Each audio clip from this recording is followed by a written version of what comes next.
United States sent a letter to Israel basically saying, you need to do X, Y, and Z. We're pretty explicit. I don't know if we have seen a letter that has been this explicit, publicly released, where there are very specific benchmarks within the context of this letter as to what constitutes stop blocking humanitarian aid. There is no question or controversy as to whether Israel is doing this.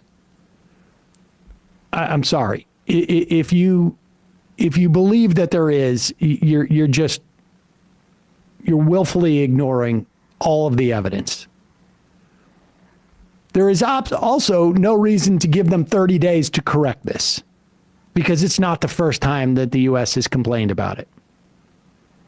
Nevertheless, they have a 30-day window. It is, of course, going to be a week after the election.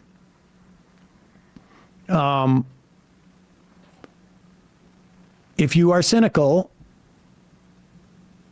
or maybe just a realist, or maybe have learned from history, you probably think this is just a way to convince people that Biden's going to do something because they realize there's an electoral problem around this. And I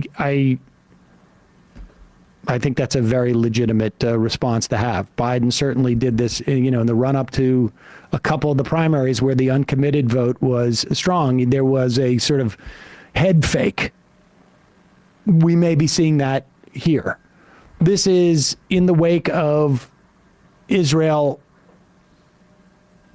bombing tents, killing children who are on IVs in these tents. Yesterday, Israel bombed a town in Lebanon, striking specifically at a municipal building where they knew the mayor and people from the town were trying to address the issues of the bombings that were happening. And they killed the mayor. But speaking of those tents, here is reporter Saeed Arakat asking Matthew Miller, the State Department spokesperson, about that attack on the hospital tent. The Washington Post reported, I think yesterday, about the strike against Al-Aqsa Hospital in the middle of Gaza, striking the tents, burning people alive and so on. Now, Israel always says that there are militants, that we never know whether there were or not, but that seems to be a story that is repeated every day. The Gaza people wake up every day to another 100 people dead or something like this. Now, I asked you about this last week, and you said, no, we would never accept this being normalized. But in fact, it is being normalized. It's not. What happened in that strike was horrifying. We understand the very difficult environment in which Israel operates. But the results of that strike were deeply disturbing. Mm-hmm. We all saw that video and all know that it's horrifying to see people burned to death. And we have made clear our serious concerns about the matter directly to the government of Israel. Mm-hmm. Is it horrifying enough to be considered a war crime? So I cannot make that kind of assessment from here. As you know, Saeed, there's a process that we have to go through to assess the facts of the law when it comes to any individual determination. Yeah, but this seems to be going on every day, day in and day out. And, on the ceasefire talks, Haaretz is reporting.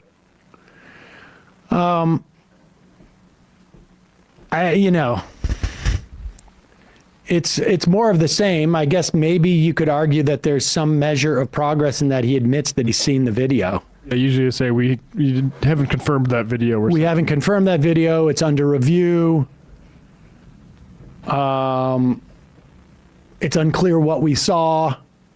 Maybe it was just so horrific that they didn't have the ability to deny its reality. But there it is. We will see, I guess, in 30 days how the U.S. responds to this. I don't know if it's contingent upon who wins the election. Biden seems hell bent on this. Either way the election goes, it's hard to imagine what it looks like for them to follow through on that letter, but we'll see. Hey, folks, don't forget to hit the subscribe button and check out our daily show. We do it every day at 12 p.m. Eastern for about 2.5 hours. We even take phone calls. You should check that out.